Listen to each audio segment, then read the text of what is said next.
جی کال دیں. السلام علیکم ورحمۃ اللہ وبرکاتہ. وعلیکم السلام ورحمۃ اللہ وبرکاتہ. امیر اہل سنت کی بارگاہ میں کہ آپ نے بچپن کا وہ واقعہ کل مدنی ٹیلی ویژن پر بیان کیا جس میں بھی آپ کے ساتھ شریک ہوتا تھا، اور جب بھی کب ایسی وبائیں، ایسی بیماریاں، ایسی پریشانیاں آتی تھیں تو ہم بادامی مسجد سے چند آپ کی میت میں ہم سب یہ وظیفہ پڑھتے ہوئے پورے علاقے کا چکر لگاتے تھے اور یہ وظیفہ پڑھتے رہتے تھے. لی خمستن اطفی بہا ہر الوبا الحاتمہ المصطفیٰ والمرتضی وابناہما والفاطمہ. لی خمستن اطفی بہا ہر الوبا الحاتمہ المصطفیٰ والمرتضی وابناہما والفاطمہ. اور ہر محلے کے چوراہے پر ہم اللہ اکبر کی صدا بلند کرتے تھے، ایک شخص اذان دیتا تھا، اور اسی طرح پورے میٹھا در کھارا در کے علاقے میں ہم یہ جلوس کی شکل میں ہم نکلتے تھے. آپ ہماری قیادت فرماتے تھے. الحمدللہ الحمدللہ کل آپ نے یہ مدنی ٹیلی ویژن پر یہ بیان کر کے بچپن کی یادیں تازہ کرا دی. اللہ تعالیٰ ان وباؤں کو، ان آفتوں کو جلد سے جلد دور فرما دے اپنے حبیب کے واسطے سے. میں غم و علم میں ہوں مبتلا، میری کیا کرے گا کوئی دوا. میں غم و علم میں ہوں مبتلا،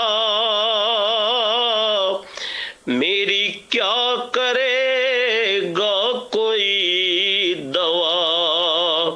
میرا دو جہاں میں تیرے سوا، میرا دو جہاں میں تیرے سوا.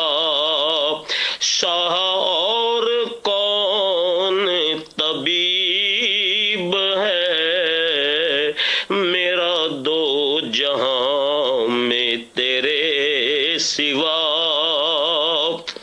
شاہ اور کون طبیب ہے، میرے ورد لب ہے نبی نبی.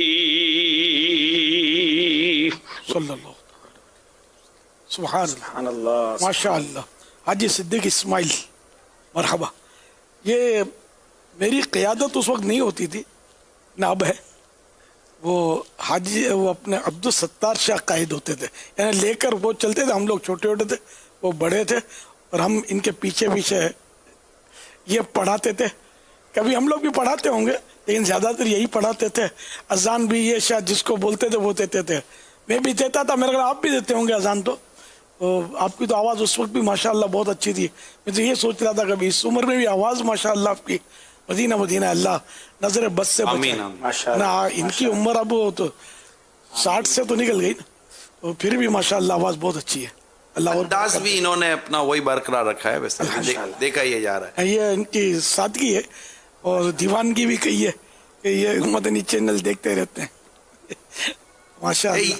ابھی تو یہ پہنچے نا ہم تک کہ میں نے دیکھا یہ وظیفہ جو تھا مصیبت و بلاؤں سے، میں نے پہلے اتنا اس طرح یہ خمستن والا جی فتح رضویہ شریف میں تو اس بھائی میں یہ سوچ رہا تھا کہ آپ بچپن سے جب یہ پڑھ رہے تو میں یہ دیکھ رہا تھا کہ اس میں کس قدر اہل بیت کی محبت ہے. ذکر اہل بیت کتنا خوبصورت ہے.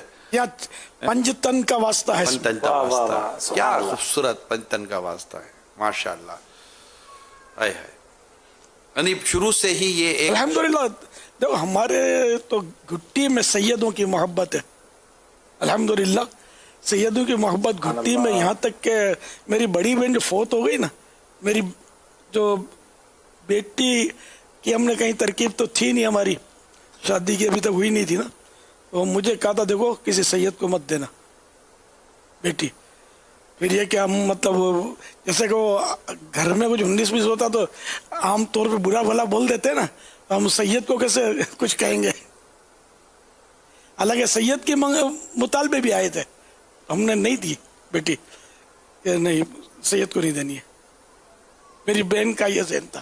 تو ہم ویسے یہ تو جوانی اور بال بچے دار ہونے کے بعد کی بات کر رہا ہوں. ویسے ہم لوگ کہ شروع سے الحمدللہ سیدوں کی محبت یعنی اس وقت سے امام علی مقام کی محبت ہے جب امام علی مقام کا نام مجھے لینا نہیں آتا تھا. یعنی اتنا نہ سمجھ تھا. جب سے الحمدللہ محبت اور ان کا ذکر خیر یہ ہماری گھٹی میں یہ کہہ سکتے ہیں. یہ ہم لوگ میمن ہیں نا, تو میمنوں میں اس طرح کے معاملات جیسے سیدوں کو ماننا, ولیوں کو, بزرگوں کو, پیروں فقیروں کو ماننا, اہل بیت کو ماننا, یہ مطلب میمن میں بہت ملے گا.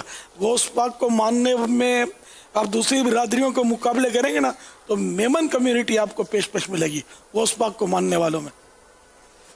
ہمارا تجربہ ہے یعنی کہ جب شروع میں دعوت اسلامی اتنی پاپولر نہیں ہوئی تھی تو اب ہم نے 11ویں شریف کے بڑے بڑے اجتماع تو شروع کر دیے. کریں کہاں؟ تو ہم یعنی انتخاب کرتے تھے. نئے آباد میں کرتے تھے. نئے آباد میں میمن کثرت سے گجراتی میمن, یہ گجرات صوبہ خواجہ غریب نواز کا ہند جو ہے نا اس میں گجرات صوبہ ہے. اس میں غوث پاک کی ترکیب یعنی کہ عقیدت کی بہت. تو یہ ہم نئے آباد میں کرتے تھے یا تو 11ویں شریف یا رنچھوڑ لین میں کرتے تھے. رنچھوڑ لین میں بھی گجراتی اور میمن اور گھانچی برادری اور اس ٹائپ کے لوگ جو غوث پاک کو ماننے والوں کی ایک تعداد. کھارا در, اولڈ سٹی ایریا, یہاں کثیر میمن. تو ان علاقوں میں ہم مطلب ترکیب بناتے تھے 11ویں شریف کی کہ یہاں 11ویں کی رات کا بڑی رات کا اجتماع کامیاب ہوگا. باقی ادھر ادھر ہم کریں گے تو شاید لوگ اتنا آئیں گے نہیں. پھر الحمدللہ دعوت اسلامی کو عروج ہو گیا. جب عروج ہو گیا اب کہیں بھی مطلب یعنی کہ ہم کر لیں تو ہمارا اجتماع کامیاب ہے. الحمدللہ غوث پاک کے عقیدت مندوں یعنی دعوت اسلامی نے غوث پاک کے عقیدت مندوں میں اضافہ کیا, صحابہ و اہل بیت کے عقیدت مندوں میں اضافہ کیا ہے. یعنی وہ لوگ جو بالکل دنیا دار جن کو کچھ سود بھی نہیں ہوتی ایسے لوگ اب یعنی دعوت اسلامی میں آ کر ماشاءاللہ امام اہل سنت مولانا شاہ امام محمد رضا خان رحمۃ اللہ علیہ کتنے بڑے ولی اللہ ہیں, کتنے بڑے عالم و مفتی اور مجدد ہیں. ان کی بھی الحمدللہ ایک تعداد ہے جو ہمارے مبلغین وغیرہ, بلکہ ہمارے مفتیان کرام بھی یہی کہیں گے کہ ہم دعوت اسلامی میں آ کر ہم کو تعارف ہوا اعلی حضرت کا, کنز الایمان شریف کا اور پتہ چلا, بہار شریعت کا. تو اس طرح یہ کہ دعوت اسلامی نے اللہ کی رحمت سے یعنی کہ ایک تاریخی کارنامے انجام دیے, اگرچہ اس کا نام تاریخ میں آئے یا نہ آئے, لیکن یہ کہ تاریخ کا ایک سنہری باب ہے دعوت اسلامی الحمدللہ. صلو علی الحبیب صلی اللہ تعالی علی محمد.